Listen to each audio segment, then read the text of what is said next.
Bon, donc au niveau des contenants, qu'est-ce que nous avons? Ben, je pense qu'on le voit très bien. Donc, le sac à dos.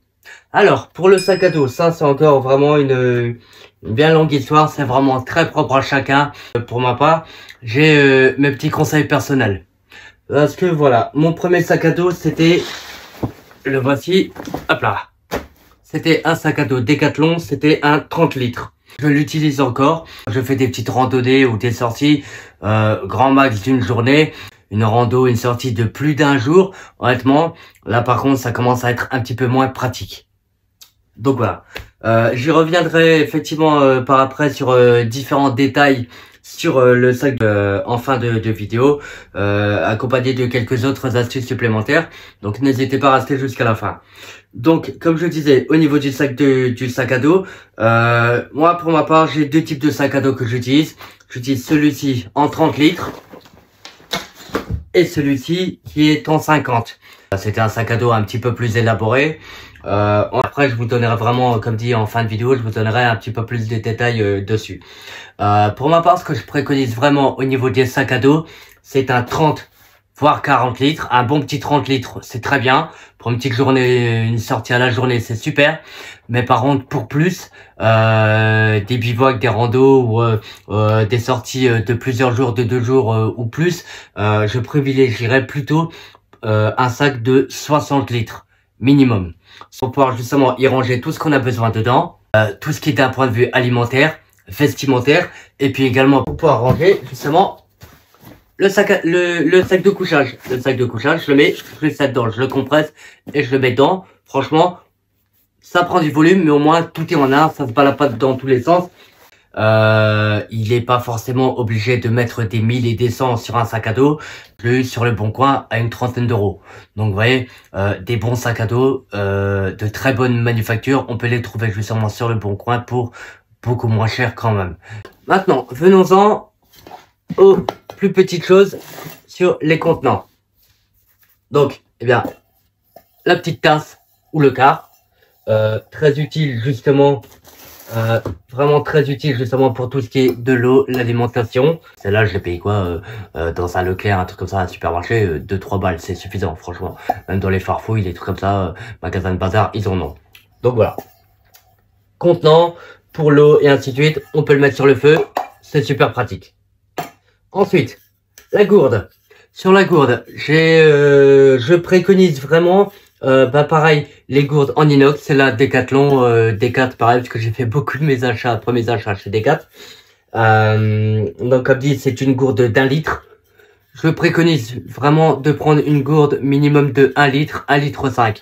1 litre, c'est très bien, au bas mot. Parce que croyez-moi, ça va vraiment très très vite d'évacuer 1 litre d'eau sur une journée, croyez-moi. Et après, 1 litre 5, voilà, plus ou moins, mais grand max, pas plus, parce que, comme dit, à quelque part après, dans le sac, ça pèse. Ça devient lourd, c'est de l'eau, 1 litre, 1 kilo, donc voilà, ça va vraiment très très vite.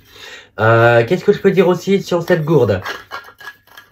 Ce que je préconise, ouais, elle est toute simple, c'est une monoparoi. Il n'y a pas de double paroi en verre et ainsi de suite dedans. On fait bouillir de l'eau pareil toujours et on le met dans son sac de couchage entre les jambes et ça permet de réchauffer le corps et le sac de couchage pour la nuit. Donc c'est pour ça justement ça transmet la température froide ou chaude qu'il y a dedans et honnêtement franchement ça tient vraiment très très bien la température. Donc pas besoin de prendre une gourde à double paroi, franchement c'est totalement inutile. Parce que la double paroi vous pourrez pas la mettre sur le feu celle-là par contre. Vous pouvez pas faire bouillir dedans ou quoi que ce soit. Donc voilà. Ça c'est vraiment mon avis propre. Ensuite, au niveau des contenants, j'ai quoi? J'ai la popote. Donc la popote, pareil, celle-ci que j'ai achetée sur Amazon, une petite trentaine d'euros.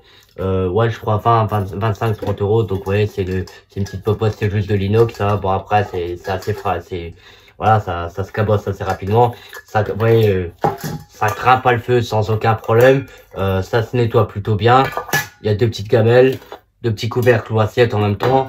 C'est léger, ça se met en kit tout en un pareil, on peut utiliser en guise de coupant pour pouvoir creuser ou autre, ou récupérer justement des petits fruits, des baies, des mûres, des trucs comme ça sur la route, sur le chemin, ou tout simplement pour l'alimentation basique, ni plus ni moins. Donc voilà pour les contenants. Après, j'ai quoi d'autre? J'ai un petit sac, un petit paquet de sachets Ziploc qui est vraiment très important. Également, pourquoi? Parce que comme dit, on peut y mettre un petit peu tout ce qu'on veut dedans. Ça peut être ou de l'allume-feu ou de l'eau même également, pareil, avec un petit bout de bois qu'on met en forme de cercle, on le pose, on l'accroche et on peut récupérer l'eau de pluie à l'intérieur. On peut y faire quoi? Y mettre ses aliments à l'intérieur également pour stocker, par rapport aux animaux pour qu'ils ne viennent pas au niveau de l'odeur. On peut faire quoi également avec? On peut mettre ses habits justement à l'intérieur. Comme dit, les petits habits à l'intérieur pour que ça ne prenne pas l'humidité. On peut utiliser également comment le Ziploc va justement pour tout ce qui est matériel sensible, batterie de secours et ainsi de suite. On peut les mettre là-dedans, c'est vraiment super. Parce que vous voyez, là, bah voilà l'exemple. Justement, j'ai mis là-dedans. Et comme on peut le voir un petit peu peut-être ou pas, hop là, on peut peut-être le voir un petit peu. Voilà, vous voyez, juste ici. Donc ça prend un petit peu l'humidité. Par contre, Ziploc, aucun problème.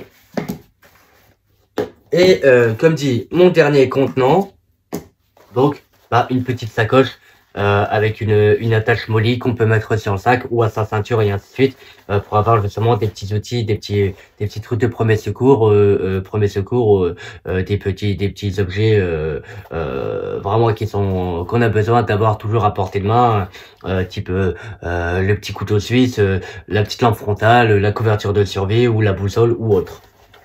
Donc voilà pour les contenants.